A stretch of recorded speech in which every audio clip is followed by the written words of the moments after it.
Hello students, good morning. मैं रीमा श्रीवास्तव और आज आप लोग मुझसे पढ़ेंगे चैप्टर 4 जिसका नाम है संज्ञा। तो आज हम संज्ञा के बारे में पढ़ेंगे।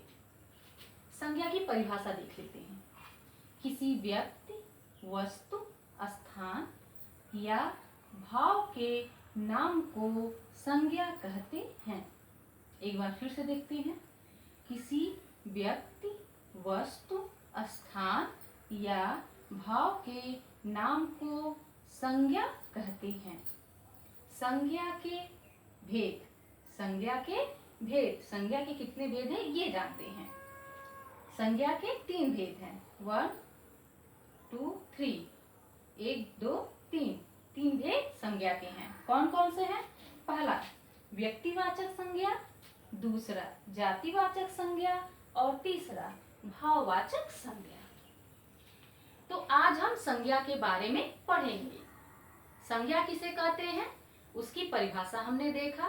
किसी व्यक्ति, वस्तु, स्थान, अवस्था या भाव के नाम को क्या कहते हैं? संज्ञा कहते हैं। संज्ञा के 3 भेद हैं। कौन कौन से हैं?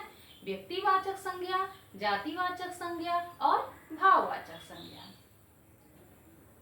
संज्ञा, जैसा कि हम जानते हैं कि किसी के भी नाम को, दुनिया में सभी का कोई ना कोई नाम होता है और सबके नाम को ही हम क्या कहते हैं? संज्ञा कहते हैं। नाम का जब बोध होता है तो हम संज्ञा कहते हैं। सबका नाम से मतलब आप लोग ये मत लगाइएगा कि सर्वनाम, उसमें एक ही नाम सबके लिए प्रयुक्त होता है, लेकिन इसमें सभी का अलग अलग नाम होता है और नाम को ही हम क्या कहते हैं? संज्ञा कहते हैं।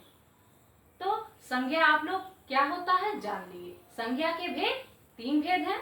संज्ञा के 3 भेद हैं। कौन कौन से हैं? पहला व्यक्तिवाचक, दूसरा जातिवाचक, तीसरा भाववाचक।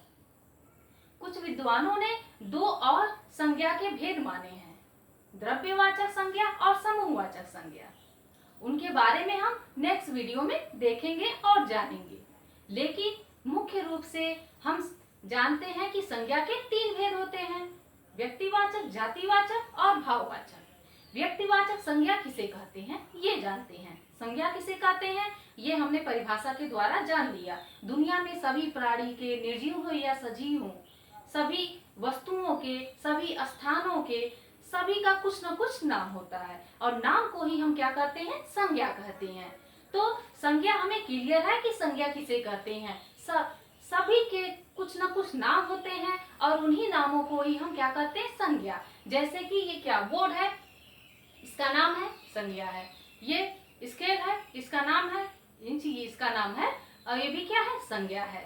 तो सभी के नाम को हम क्या कहते हैं? संज्ञा कहते हैं। नाम किसी का भी हो वो क्या होगा? संज्ञा होगा। संज्ञा के 3 भेद। पहले भेद पे आ जाते हैं व्यक्तिवाचक संज्ञा। व्यक्तिवाचक संज्ञा किसे कहते हैं ये जान लेते हैं। जिन संज्ञा शब्दों से अर्थात वे संज्ञा शब्द जिनसे विशेष व्यक्ति, जिन संज्ञा शब्दों से विशेष व्यक्ति, वस्तु, स्थान का बोध होता है उसे हम क्या कहते हैं? व्यक्तिवाचक संज्ञा कहते हैं। जब हमें विशेष व्यक्ति का, विशेष स्थान का और विशेष वस्तु का हमें ज्ञान होता है तो हम उसे क्या कहते हैं? व्यक्तिवाचक संज्ञा कहती हैं। जैसे महात्मा गांधी, पंडित जवाहरलाल नेहरू, जैसे कि मदर टेरेसा, जैसे कि हमारा बुक धार्मिक ग्रंथ जो है रामायण, ये सब क्या है? व्यक्तिवाचक संज्ञा है। जब उनका नाम होता है, देखिए जब उनका नाम, जैसे महात्मा गांधी क्या थे? मनुष्य थे। अगर आदमी या मनुष्य होता तो वह जातिवाचक संज्ञा हो जाता, क्योंकि मनुष्य या आदमी कहने पे उसके पूरी जाति का बोध होता है। लेकिन जब उनका केवल नाम होता है, यानी विशेष नाम जब होता है उनका, तो क्या होता है? व्यक्तिवाचक संज्ञा होता है। जातिवाचक संज्ञा दूसरे नंबर पे आता है। जातिवाचक संज्ञा, जिन संज्ञा शब्दों से किसी विशेष व्यक्ति, वस्तु या स्थान का बोध न होकर उसके पूरी जाति का, पूरे समूह का बोध होता है तो उसे हम क्या कहते हैं? जातिवाचक संज्ञा कहते हैं। जैसे लड़का, लड़का जब हम कहेंगे तो पूरे लड़का जाति का बोध होता है। छात्र कहेंगे पूरी छात्र जाति का बोध होगा। छात्रा कहेंगे पूरी छात्रा जाति का बोध होगा। शेर कहेंगे, शेर सभी शेर जब हम नाम लेंगे सभी शेर आ जाएंगे। कोई एक नाम अगर शेर का, कोई शेर अगर विशेष है, उसका नाम रखा है, तो वो व्यक्तिवाचक संज्ञा में चला जाएगा। लेकिन जब शेर हम कहेंगे, हाथी कहेंगे, तो क्या होगा, उसकी पूरी जाति का बोध होगा। कोई किताब कहेंगे, जब हम किताब कहेंगे तो जाति का बोध होगा। किताब में सब किताब हो सकता है, जो बच्चे पढ़ते हैं, जो धार्मिक ग्रंथ है, सभी किताब हो जाएंगे। लेकिन जब उनका नाम हो, जैसे रामायण आपको बताया हमने व्यक्तिवाचक संज्ञा में, जब वो ऐसे ही बुक का नाम हो जाएगा तो वो व्यक्तिवाचक में चला जाएगा। लेकिन जब किताब कहेंगे, पुस्तक कहेंगे, या पुस्तिका या कॉपी कहेंगे, तो क्या होगा, जातिवाचक संज्ञा होगा। भाववाचक संज्ञा तीसरे नंबर पे आता है, भाववाचक संज्ञा। जिन संज्ञा शब्दों से किसी व्यक्ति, वस्तु की अवस्था, भाव का बोध होता है, उसे हम क्या कहते हैं, भाववाचक संज्ञा कहते हैं। जिन संज्ञा शब्दों से किसी व्यक्ति, वस्तु के अवस्था या भाव का बोध होता है, उसे हम क्या कहते हैं, भाववाचक संज्ञा कहते हैं। भाववाचक संज्ञा जैसे वीरता, चतुराई, ईमानदारी, बुढ़ापा, लड़कपन, ये सब क्या है, भाववाचक संज्ञा है। तीनों संज्ञा के तीनों भेद के बारे में आप लोगों ने जाना। उम्मीद है आप लोगों को समझ में भी आया होगा। पहला व्यक्तिवाचक, जिसमें विशेष व्यक्ति, विशेष वस्तु और विशेष स्थान का बोध होता है। जैसे हमने बताया था, मदर टेरेसा, महात्मा गांधी, रामायण, या फिर ताजमहल या लाल किला। तीनों आप लोगों को स्पष्ट है, व्यक्ति भी, वस्तु भी और स्थान भी। जब नाम होता है, जब उसका विशेष नाम होता है, तो व्यक्तिवाचक संज्ञा। और जब उसकी पूरी जाति का बोध होता है, मतलब उसके नाम से पूरे उस जाति का बोध होता है, तो क्या होता है, जातिवाचक संज्ञा। और भाववाचक, इसको देखा या छुआ नहीं जा सकता, इसको केवल अनुभव किया जाता है। भाववाचक जो संज्ञा होता है, इसे देखा जा सकता है, छुआ नहीं जा सकता या व्यक्त नहीं किया जा सकता, केवल अनुभव किया जा सकता है, तो उसे क्या कहते हैं, भाववाचक संज्ञा कहते हैं।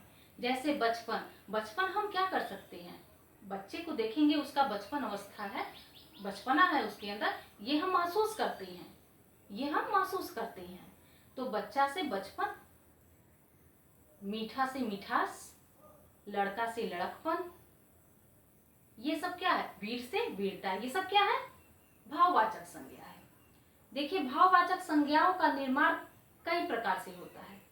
कई प्रकार से नहीं, बल्कि 4 प्रकार मुख्यतः है, उनको देख लेते हैं। पहले जातिवाचक संज्ञा से भाववाचक संज्ञाओं का निर्माण। जातिवाचक संज्ञा से कैसे भाववाचक संज्ञा बनाया जाता है। जैसे बच्चा क्या है, बच्चा पूरी जाति का बोध करा रहा है, बच्चा पूरी जाति का बोध करा रहा है। क्यों? क्योंकि हम जब बच्चा कहेंगे तो सभी बच्चे आ जाएंगे। जब हम बच्चा कहेंगे तो सभी बच्चे आ जाएंगे। तो बच्चा क्या है, जातिवाचक शब्द है। और बच्चा से हम बचपन जब बनाएंगे तो वो क्या बन जाएगा, भाववाचक संज्ञा बन जाएगा। ऐसे ही लड़का क्या है, जातिवाचक संज्ञा है।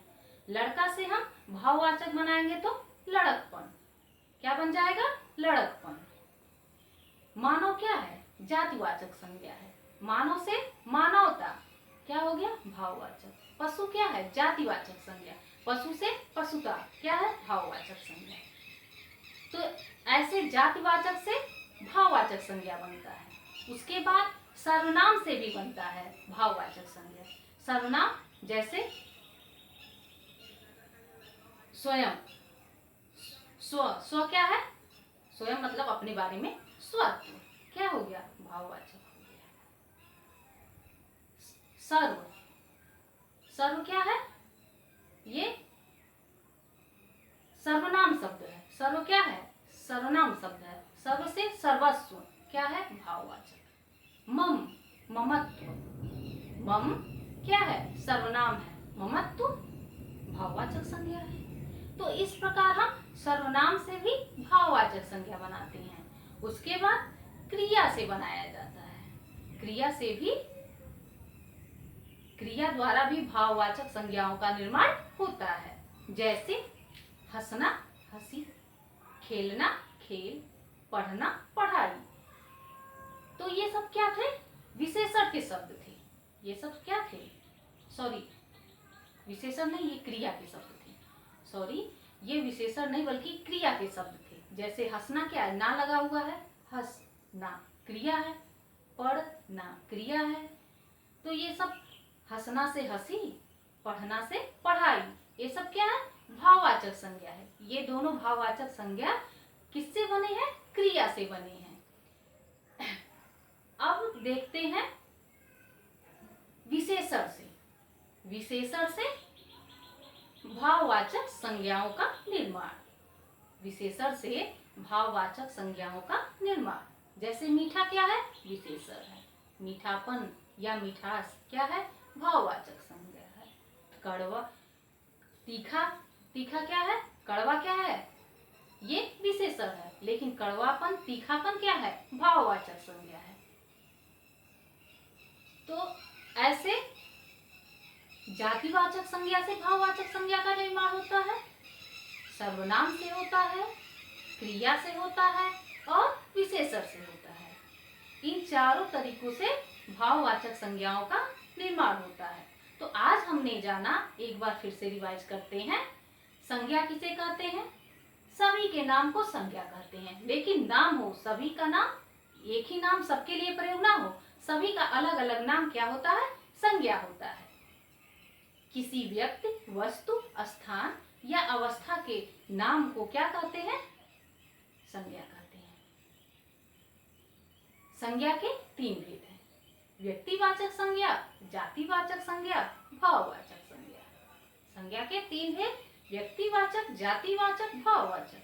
व्यक्तिवाचक जब विशेष नाम होता है तो व्यक्तिवाचक होता है। जातिवाचक जब किसी के जाति का नाम होता है और उस नाम से पूरे समूह का बोध होता है, पूरी जाति का बोध होता है, तो जातिवाचक। भाववाचक इसमें अवस्था का बोध होता है, उसके भाव का बोध होता है, तो क्या होता है? भाववाचक संज्ञा होता है। भाववाचक संज्ञाओं का निर्माण कैसे होता है वो भी हमने बताया। उम्मीद है आप लोग को इतना समझ में आया होगा। नेक्स्ट टॉपिक, दो और विद्वानों द्वारा संज्ञा के भेद बताए गए हैं: द्रव्यवाचक संज्ञा और समूहवाचक संज्ञा। उसको हम कल पढ़ेंगे। नेक्स्ट टॉपिक है इस चैप्टर का, वो कल पढ़ेंगे। भेद तो इसी का है, लेकिन संज्ञा के मुख्य भेद के बारे में हमने पढ़ लिया। अब ये दो भेद जो हैं उसे कल पढ़ेंगे। धन्यवाद, बाय बाय।